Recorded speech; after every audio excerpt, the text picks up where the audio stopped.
Welcome to cosmic astromancy channel guys, hope you all doing fine. आशा करती हूँ आप सभी स्वस्थ एवं प्रसन्न होंगे। तो आज निकालते हैं डिवाइन फेमिनाइन एंड डिवाइन मस्कुलिन्स की एनर्जी, क्योंकि आज मंडे है और एज यूजुअल हम डीएम एंड डीएफ एनर्जीज इस वीक के लिए निकालेंगे। बट इसके साथ ही एक और कॉन्टेक्स्ट में ज़रूर डिस्कशन करेंगे, वो है जीएफ की एनर्जीज और डीएफ का ट्रांसफॉर्मेशन एंड उसके स्टेजेस के बारे में भी डिस्कस करेंगे। हमने लास्ट वीडियो में कहीं ना कहीं डिवाइन मस्कुलिन्स के फेजेस एंड स्टेजेस की बात की थी, पर आज बात करेंगे डीएफ की एनर्जीज के बारे में कि वो कैसे ट्रांसफॉर्म होती हैं, कैसे बदल जाती हैं और एकदम से डिफरेंट पर्सनालिटी में टर्न अप हो जाती हैं। तो चलिए साथ में कार्ड्स भी इस स्प्रेड के लिए निकालते हैं। निकालेंगे 3 कार्ड्स फॉर डिवाइन फेमिनाइंस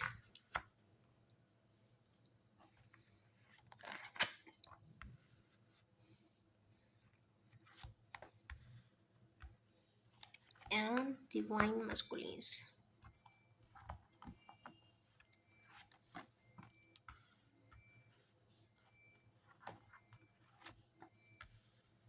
Okay. तो फर्स्ट 3 कार्ड्स हैं king of cups, ace of swords and 7 of pentacles. ये आए हैं डिवाइन फेमिनाइंस की तरफ। थोड़ा सा फेजेस ऑफ डिवाइन फेमिनाइंस की अवेकनिंग के बारे में देखते हैं। अगर देखें उनके स्केच को, तो जब वो चाइल्डहुड में होती हैं तो डिवाइन फेमिनाइंस कहीं ना कहीं बहुत लविंग होती हैं, स्पिरिचुअली भी इंक्लाइंड होती हैं, गॉड फियरिंग होती हैं, थोड़ी सी इनएक्टिव ज़रूर होती हैं या फिर बहुत एक्सप्रेसिव नहीं होती हैं, बट क्रिएटिव एनर्जी उनमें बहुत ज़्यादा होती है। वो आर्ट क्राफ्ट कल्चर ट्रेडिशंस की तरफ बहुत झुकाव रखती हैं। उन्हें रंगों से बहुत प्यार होता है। वो कहीं ना कहीं रंगों के साथ खेलना पसंद करती हैं, चाहे रंगोली बनवा लीजिए, चाहे तो आप पेंटिंग करवा लीजिए। वो कहीं ना कहीं रंग उनके फेवरेट हुआ करते हैं।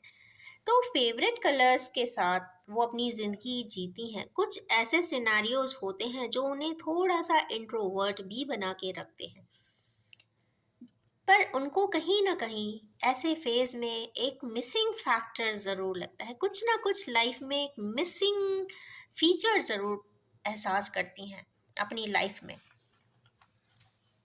उसके बाद जब भी उनकी मीटिंग होती है, हो सकता है किंग ऑफ कप से ही हो, मीन्स पहली बार जब वो अपने डिवाइन मस्कुलिन से मिलती हैं, क्योंकि उस समय पता नहीं होता who is DM and who is DF.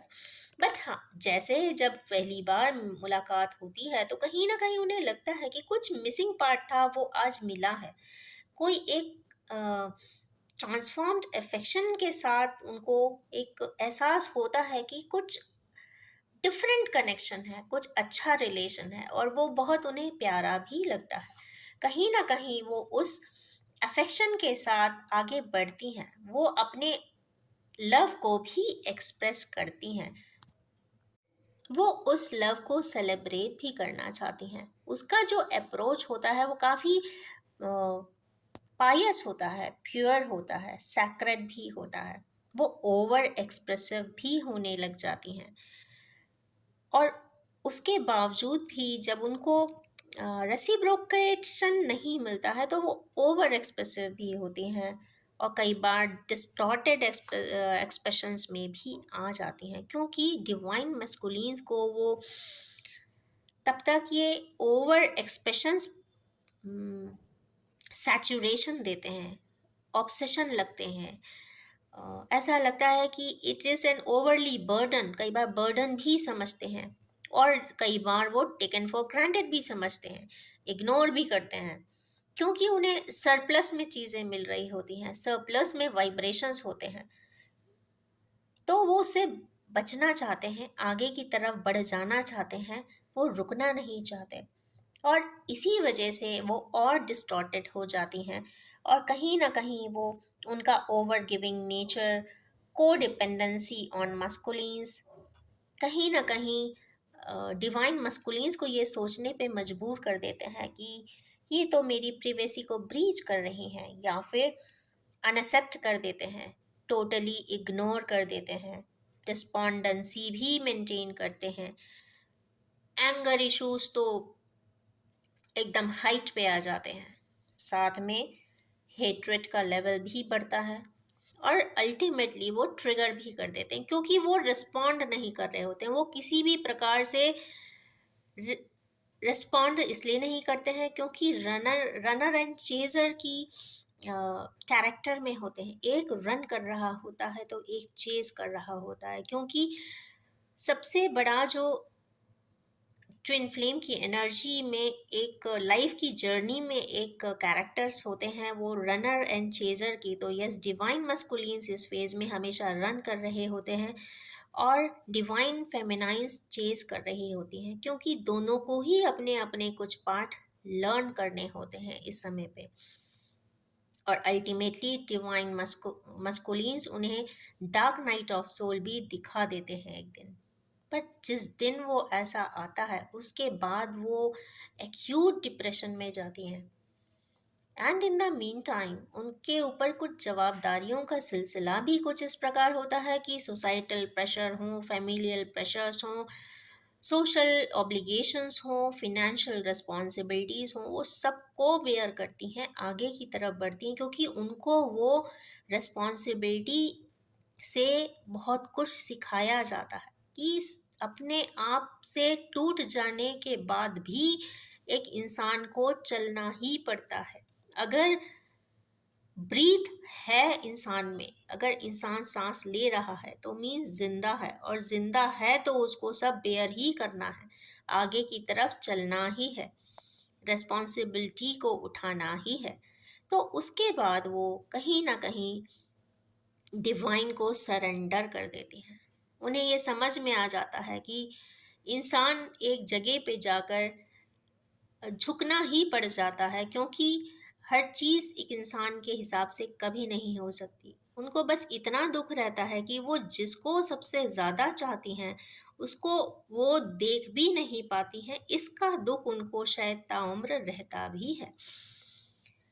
और उस समय के बाद से वो ऊपर वाले पे बहुत ज़्यादा बिलीव करने लग जाती हैं, कनेक्ट करती हैं, अपने सारे इम्बैलेंसेस को वाइप आउट करती हैं और आगे की तरफ बढ़ती हैं। पर उसके बाद से जो एक रिलेशनशिप का जो एक मेजरमेंट है, या फिर जो एक रिलेशनशिप की बॉन्डिंग को वो एक एक इनिशिएटिव की तरह लेती हैं, एक रिस्पॉन्सिबिलिटी की तरीके से लेती हैं। वो कभी किसी चीज़ में फिर उसके बाद से मन नहीं लगाती, जो चल रहा है ठीक है। She performs as a good performer, या फिर वो रोल प्ले बहुत अच्छा करती हैं, और कहीं ना कहीं वो अपने आत्मा को रिवाइव ज़रूर करने लग जाती हैं और टर्न अप हो जाती हैं एक डिवाइन फेमिनाइन में, जो सिर्फ सभी के लिए लविंग हो जाती है, अफेक्शनेट हो जाती है, बहुत अर्दी हो जाती हैं, बहुत नेचर लवर हो जाती हैं, सबसे ज़्यादा ट्रस्टवर्दी भी बन जाती हैं और फेथफुल भी हो जाती हैं। ऐसे एंगल पे जाकर दो दो तरीके के रास्ते मिलते हैं इंसान को। टूट जाने के बाद एक रास्ता होता है कि इंसान अपने आप को ख़त्म कर लेता है, और दूसरा रास्ता होता है कि ट्रांसेंड करके कहीं ना कहीं आप एक डिवाइन फेमिनाइन बन जाएं। तो वो यस, रिवाइवल में एक फीनिक्स की तरह डिवाइन फेमिनाइन बनती है। वो डार्क नाइट सोल से जो उनका एक नया रूप निखर के आता है, कहते हैं ना कि गोल्ड भी तराश दिया जाता है, तो वो तराशी जाती हैं और उसके बाद की ज़िंदगी में ही वो अपने आप को इतना बदल देती हैं कि सभी को अचंभा हो जाता है कि ये वही पर्सन है। बट यस, वो उस समय डिवाइन फेमिनाइन में टर्न अप हो ही जाती हैं। ये सेपरेशन उनको एकदम से ट्रांसेंड करने के लिए आता है, और इस सेपरेशन में वो एकदम से बदल जाती हैं। तो कुछ इस प्रकार के फेजेस डिवाइन फेमिनाइन अपनी लाइफ में जीती हैं।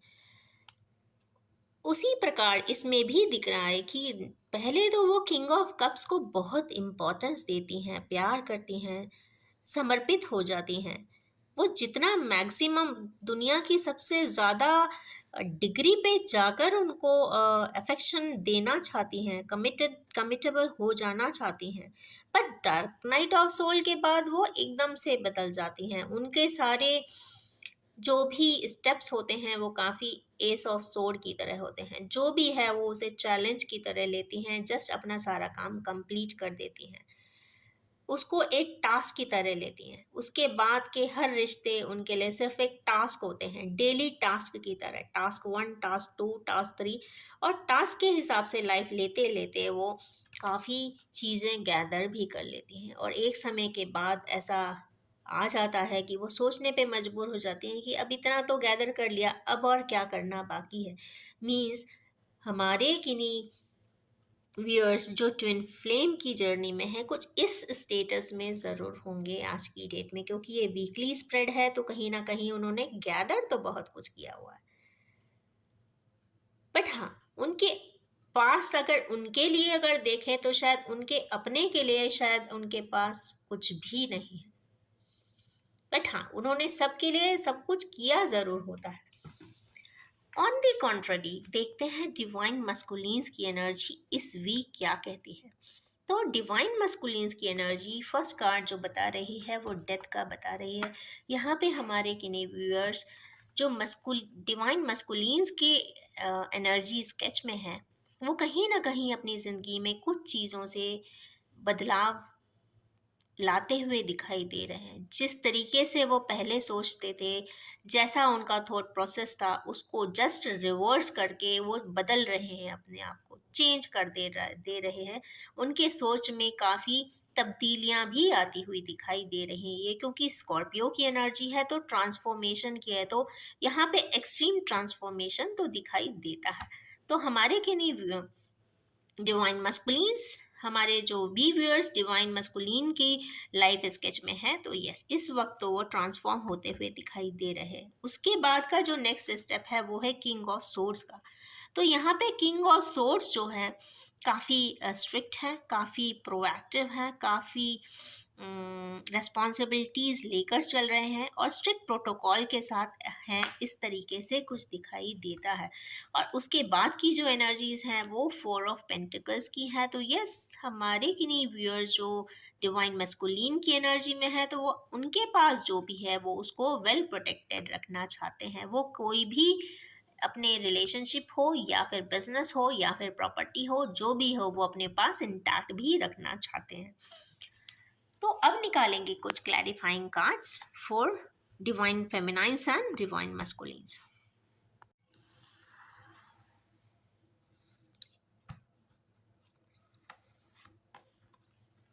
आउटकम, आगे क्या होता हुआ दिखाई दे रहा है।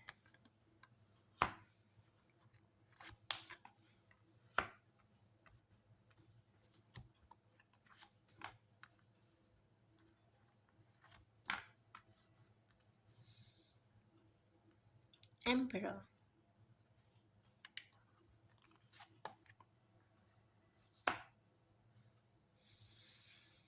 ओके, डिवाइन, अभी इस वक्त डिवाइन फेमिनाइन्स का जो अगला आउटकम है वो है, अब वो कहीं ना कहीं क्वीन ऑफ वैंस की एनर्जी में ज़रूर आती हुई दिख रही हैं, या फिर क्वीनशिप है इनके पास। कहीं ना कहीं वो कोई चीज़ एस्टैब्लिश कर रही हैं, या फिर अपने पैशन, जो भी उनका पैशन है, जिसमें भी उन्होंने अपने आप को संलग्न किया हुआ है या फिर अपने आप को टोटली इमर्स कर दिया है, एंगेज कर दिया है, वो उस काम में कुछ न्यू इस्टेब्लिशमेंट करती हुई या तो दिखाई दे रही हैं या कर चुकी हैं या फिर ऑन दी प्रोसेस है। उसके जस्ट बाद का कार्ड है नाइट ऑफ पेंटिकल्स का। तो यस, ये कहीं ना कहीं बिजनेस वेंचर को डिनोट करता हुआ दिखाई दे रहा है। मेरे ख्याल से she might be in the mid of some business venture. और लास्ट का जो कार्ड आया है वो है 9 ऑफ वैंस का। तो कहीं ना कहीं वेटिंग एनर्जी है, वो किसी चीज़ का वेट भी कर रही हैं, या तो मे बी कोई डिसीजन का हो या फिर कोई जो प्रोजेक्ट से रिलेटेड भी कुछ वेटिंग हो सकती है, कहीं से अप्रूवल आना हो या फिर कोई कॉन्ट्रैक्ट साइन करना हो या फिर कुछ पेपर्स नहीं आए हो, कुछ इस तरीके का भी दिखाई, एनओसी नहीं मिली हो, कुछ इस प्रकार की एनर्जीज भी दिखाई दे रही है। तो कहीं ना कहीं ऐसा लगता है कि वो तो अपने कहीं ना कहीं अपने बिजनेस में या फिर सर्विस में टोटली एनग्रॉस्ड है। यहाँ पे आके देखते हैं कि जस्टिस का कार्ड डिवाइन मस्कुलिन्स के कार्ड में क्यों आया है। तो पहले डेथ की एनर्जी आना मीन्स ट्रांसफॉर्मेशन हो जाना, उसके बाद जस्टिस का कार्ड आना, तो कहीं ना कहीं डिवाइन मस्कुलिन्स के लाइफ में कुछ राइट जस्टिफाइड चीज़ या तो होने वाला है या फिर वो करने वाले हैं या वो किसी और को जस्टिस देने वाले हैं। जस्टिस जो भी है वर्ड, कहीं ना कहीं वो आत्मा से या डिवाइन ऑर्डर्स में आकर वो कुछ डिवाइनली गाइडेड जस्टिस देना चाहते हैं, या फिर वो जो दिल से किसी के लिए कुछ करना चाहते हैं जो राइट जस्टिफाइड उनके हिसाब से है, वो कुछ वैसा करते हुए दिखाई दे रहे हैं। उसके बाद का कार्ड आया है यहाँ पर एम्परर का। पहले किंग ऑफ सोर्ड है, उसके ऊपर यहाँ एम्परर आए हैं। I am not getting why this emperor is here, let me check it.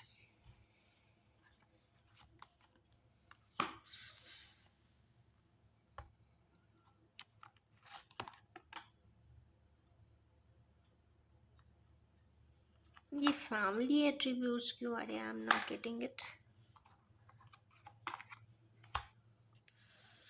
कोई मैसेजेस है, कोई मैसेज है या फिर कुछ इंफॉर्मेशन है या फिर किन्हीं भी फैमिली में कोई मेजर एम्परर का डिसीजन है, कुछ ना कुछ ऐसा ज़रूर है, डिसीजन इंफॉर्मेशन।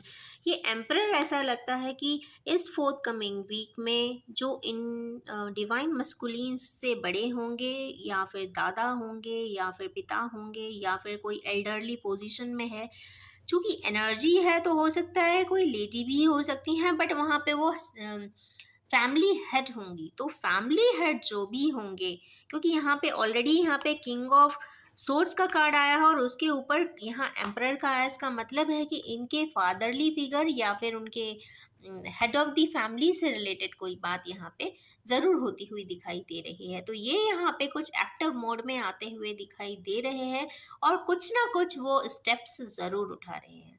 स्टेप्स क्या हो सकते हैं ये तो देखना पड़ेगा, बट हाँ समथिंग रिलेटेड टू रिग्रेट, कहीं ना कहीं वो कुछ चीज़ रिग्रेट भी कर रहे हैं। शायद कोई चीज़ ओवरलुक किए होंगे या तो उनसे कोई चीज़ ओवरलुक हुई है, कुछ ना कुछ डिसीजन से रिलेटेड या कोई इंफॉर्मेशन से रिलेटेड कोई चीज़ सामने आती हुई दिख रही है या फिर उन्हें समझ में नहीं आ रहा है, कुछ ऐसा भी हो सकता है। तो what will be the outcome.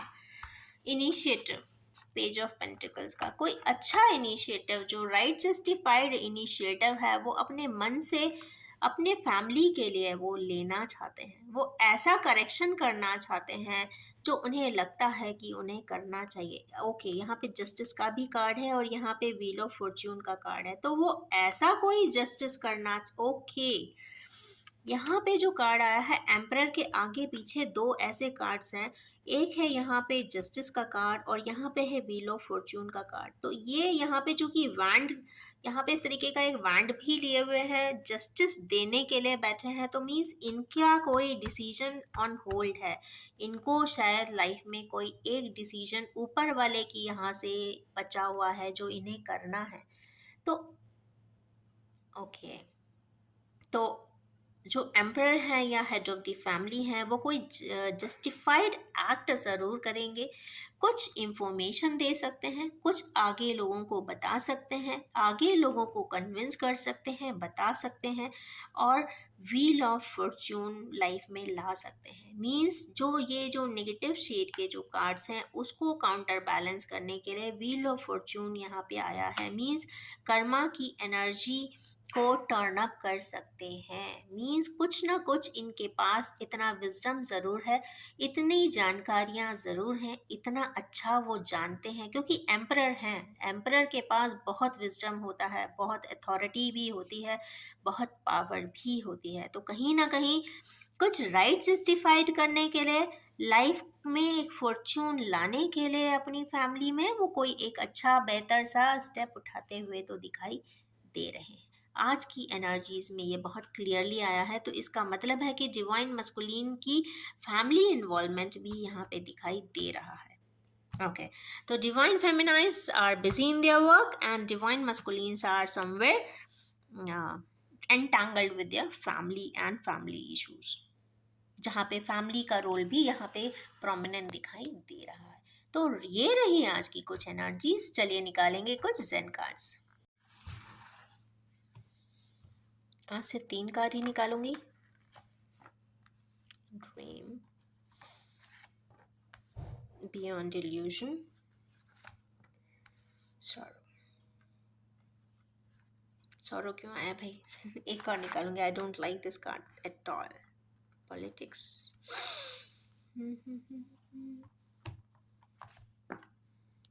Turning in, चलो this card is far more better.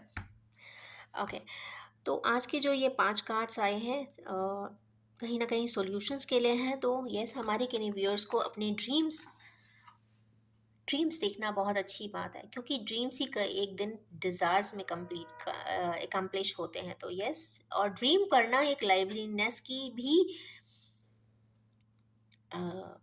Sign है। तो यस, हमारे किन्हीं व्यूअर्स इस वक्त बहुत अच्छा ड्रीम तो देखते हुए दिखाई दे रहे हैं, जो उन्हें काफ़ी सूदिंग लगेगा, पीसफुल बनाएगा और हार्मोनिक भी बनाता हुआ दिखाई दे रहा है।